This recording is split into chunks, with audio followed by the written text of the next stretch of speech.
जय हिंद, जय भारत, जय श्री राम। आज हम बताएंगे गुफा और गुफा का स्थान, उस स्थान का विशेषता तथा गुफाओं का विशेषता जो हमारे ऋषि महर्षि प्राचीन काल में और अभी भी वर्तमान में भी वो जो सिद्ध साधना करने के लिए जो रहते हैं पहाड़ों में, गुफाओं में, उसके विषय में अपने अनुभव के आधार पर थोड़ा बताने का कोशिश करेंगे, जो हमको जहाँ तक जानकारी है। और पूरा विशेषता तो नहीं बता पाएंगे, लेकिन अपने थोड़ा अनुभव के आधार पर आप लोगों को बताएंगे, आप लोग उसे लाभ उठाएं। देखिए, ज़्यादातर गुफा हिमालय में पाया जाता है। इधर नर्मदा के किनारे भी गुफाएं हैं, बहुत जगह गुफा है, लेकिन अधिकतर हिमालय में है, बर्फीले क्षेत्र में। कारण कि हमने भ्रमण किया पैदल चल चल करके हिमाचल में, उत्तराखंड में, तो हम पहाड़ों में गुफा पाए और ठंडे स्थानों पर जहाँ बर्फीला क्षेत्र है। तो उससे दो लाभ है। पहले हम बताएं गुफा के बारे में। देखो, पहाड़ में जो गुफा होता है उसमें बाहरी हवा प्रवेश नहीं करता, पहली बात। दूसरी बात, वो गर्म रहता है। दीवार बनाओगे मकान का, घर का, तो दीवार ठंड हो जाएगा, लेकिन वो तो पहाड़ ही है, इतना उसका मोटा का तो कोई विशेष ये सीमा ही नहीं है कितना मोटा है। वो गर्म रहता है, इसलिए ठंड उसमें नहीं लगता। ऋषि लोग, संत लोग जो है धूना जलाया करते हैं, उसे तो गर्म रहता ही है, और स्वतः वो गर्म है, बाहर का ठंड उसमें प्रवेश नहीं करता। कारण कि हम बद्रीनाथ में गुफा में हमने देखा है ये बात। एक श्रेष्ठ नेत्र आश्रम है द्वारकापुरी के, उनके क्या नाम है, आचार्य, वहाँ का शंकराचार्य का, तो स्वरूपानंद सरस्वती का वहाँ गुफा है, शेष नेत्र आश्रम भी है। उसके बगल में छोटा सा एक शेष नेत्र आश्रम है, एक सन्यासी माई ने बनाई है। हम वहाँ 12 दिन रहे। 2012 में साइकिल यात्रा था हमारा, उसमें हम रहे वहाँ पर, तो हमने अनुभव किया। तो गर्म रहता है, फिर भी जो है बाहर की गर्मी तो सताता ही रहता है, इसलिए वहाँ बराबर ही है। तो लकड़ी की सुविधा नहीं है, हीटर जलाना पड़ता है बिजली के द्वारा, तो गर्म रहता है। तो उसमें आप लोग को अब गुफा का विशेषता बताएं। ये हो गया थोड़ा सा, ये कि बाहर का आवाज़ प्रवेश नहीं करता। गुफा का दरवाज़ा जितना छोटा हो उतना लाभकारी होता है, बाहर का हवा नहीं प्रवेश करता, दूसरा आवाज़ नहीं प्रवेश करता, इसलिए योग साधना में सुविधा मिलता है। आप शांति से सुमिरन कर सकते हो, ध्यान कर सकते हो, और साथ ही आप जो अनहद नाद का आनंद ले सकते हो। इसलिए गुफा में ही ये जो है कि साधना के लिए अच्छा होता है। और गुफा में ऋषि महर्षि इसीलिए रहा करते थे। फिर अब ये आप लोग को साधना के लिए अच्छा होगा जगह। तो गुफा में रहने से ये होता है कि शांत वातावरण के कारण कोई आवाज़ नहीं प्रवेश करता, इसलिए साधना अच्छे ढंग से होता है। इसीलिए ठंडे प्रदेश में ऋषि महर्षि गुफा ज़्यादा बनाया करते हैं, गुफा में ही निवास करते हैं, साधना के लिए उपयुक्त है। और सीधा आसन में जो एड़ी है मोड़ करके सीधासन लगा करके गुदा का और ये लिंग के बीच स्थान में लगाया जाता है, जिसको योनि प्रदेश कहते हैं। तो इसलिए कि वो गर्म होता है बहुत, एड़ी इतना गर्म हो जाता है, इतना गर्मी पैदा हो जाता है थोड़ा देर के बाद, कि मालूम होता है कि जलते हुए आग का अंगारा रखा हुआ है। तो ठंडे प्रदेश में वो महसूस नहीं होता, बहुत आनंददायक मालूम होता है। जितना ठंडा रहेगा उतना शांति से आप सिद्धासन लगा सकते हो और सिद्धासन लगा करके योग साधना कर सकते हो। आपको सिद्धि प्राप्त करने में भी सरलता होता है, उसमें कोई कठिनाई नहीं होती है। इसीलिए हिमालय में ज़्यादातर गुफा बनाया गया है। और सबसे बड़ी बात है कि बाहर का कोई आवाज़ प्रवेश नहीं करता। हिमालय में गुफा का ये विशेषता रहा। हिमालय में ही आप रह करके साधना करें तो अच्छा होगा।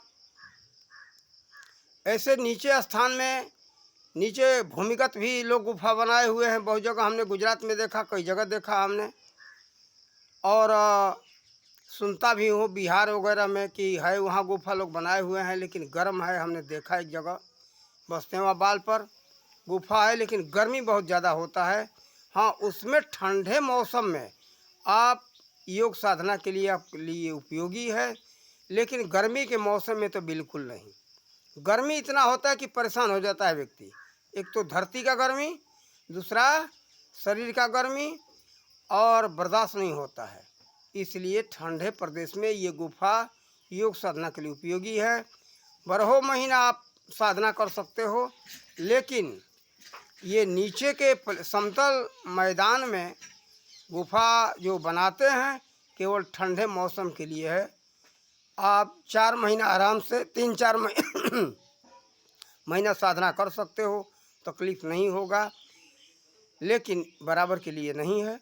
और गुफा का विशेषता यही बताया हमने कि आवाज़ नहीं प्रवेश करता, उसमें किसी प्रकार का कोलाहल न होने के कारण से आप अनहद नाद का आनंद ले सकते हो।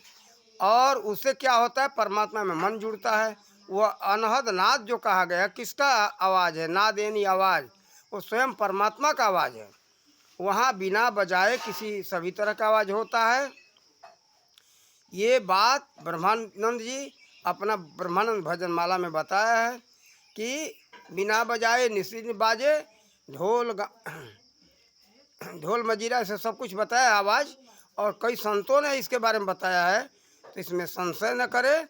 बिना बजाए निश्चित बजता रहता है, बिना बजाए हुए। आप तो साज बजाते तो आवाज़ निकलता है, कि बिना बजाए ढोल मृदंग मजीरा नाना प्रकार के आवाज़ उसमें सुनाई देता है।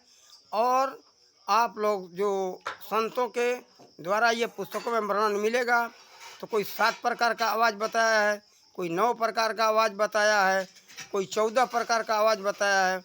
लेकिन जो जो लोग इन्हें सुना वहीं तक का वर्णन किया, लेकिन वास्तव में ये बात सत्य नहीं है। कारण कि इसमें हम उतरे तो हमको अनंत आवाज़ मिला, तो हम संशय में पड़ गए कि भाई ये जो लेखकों ने लिखा है 14 प्रकार तक का वर्णन मिला पुस्तकों में, वो सत्य है, जो हमने सुना वो सत्य है। हम तो भर में पड़ गए थे। लेकिन एक बार का बात है, 1900 लगभग 92 का बात है ये, हम पहुँचे जलंधर पंजाब में। तो एक जगह आश्रम में रुके थे, दोपहर का समय था, भोजन करके हम वहाँ गए। एक चौकी यानी जिसको तख्त भी कहते, पाट भी कहते, उसी पर हम आसन लगा करके सोए। तब तक एक अलमारी खुली थी, हमारे अलमारी में नज़र पड़ा तो एक पुस्तक दिखाई दिया। पुस्तक हम उठा करके देखने लगे तो उसी अनहद नाद के विषय में वर्णन था। तो उसमें अनहद नाद के ये बताया गया था कि ध्वनियाँ अनंत हैं, और अनहद नाद इसीलिए कहा गया जिसका हद न हो। उसमें नाना प्रकार के आवाज़ दिखाई देते, उसका कोई गणना नहीं है, और बारी बारी से एक एक आवाज़ सुनाई देता जाएगा। फिर आवाज़ वो छूटता जाता है पीछे की तरफ, और आगे दूसरा आवाज़, दूसरा, तीसरा, चौथा, इसी तरह से सुनाई पड़ते जाता है। तो देखो, उससे हमें शंका समाधान हुआ कि वास्तव में जो हमने सुना वो सत्य था। ये जो लेखकों ने वर्णन किया है अपने अपने अनुभव के आधार पर, जो जहाँ तक पाया वहाँ तक लिखा। इसीलिए तुलसीदास जी ने लिखा कि मति कृत्य गति भूत भलाई, जेहि जतन जहाँ लग पाई। जो जहाँ तक जतन किया है वहाँ तक पाया। लेकिन पाए जरूर, उनका भी अपना जगह कहना सत्य है, लेकिन जो जहाँ तक पाया वहाँ तक का गया। और हमको तो जब उतरे तो पता चला अनंत अनंत आवाज़ सुनाई पड़ा, गिनती ही नहीं कर किया जा सकता उसका। इसीलिए वास्तव में उसका नाम है अनहद नाद, जिसका हद न हो। अनहद नाद, नाद मने जिसका हद न हो, वैसा आवाज़। तो ये बात जो है, वहाँ उसी गुफा में आप ये प्रवेश करके शांति से निष्काम भाव से जब भगवान का भक्ति करोगे तब ये सब प्राप्त होगा। मनोकामना रख करके अगर किया जाए तो कुछ भी प्राप्त होने वाला नहीं है। मनोकामना रहित तो होकर के भगवान का भक्ति करना चाहिए। और वैसे संसार में भी कुछ भी कार्य है मनोकामना रहित होना चाहिए। मनोकामना रहित होने से उसमें दुख और सुख का अनुभव नहीं होता है। मिल जाए तो ठीक और न मिले तो ठीक। जैसे एक उदाहरण दे दूं आपको, आप सुबह में दुकान पर बैठे और आपने सोचा कि आज तो 10,000 का बिक्री हो जाएगा, और कहीं 1,000 का हुआ तो माथा पीट पीट करके रोओगे, तो क्या वो प्राप्त हो सकता है उससे लाभ? कुछ प्राप्त नहीं होगा।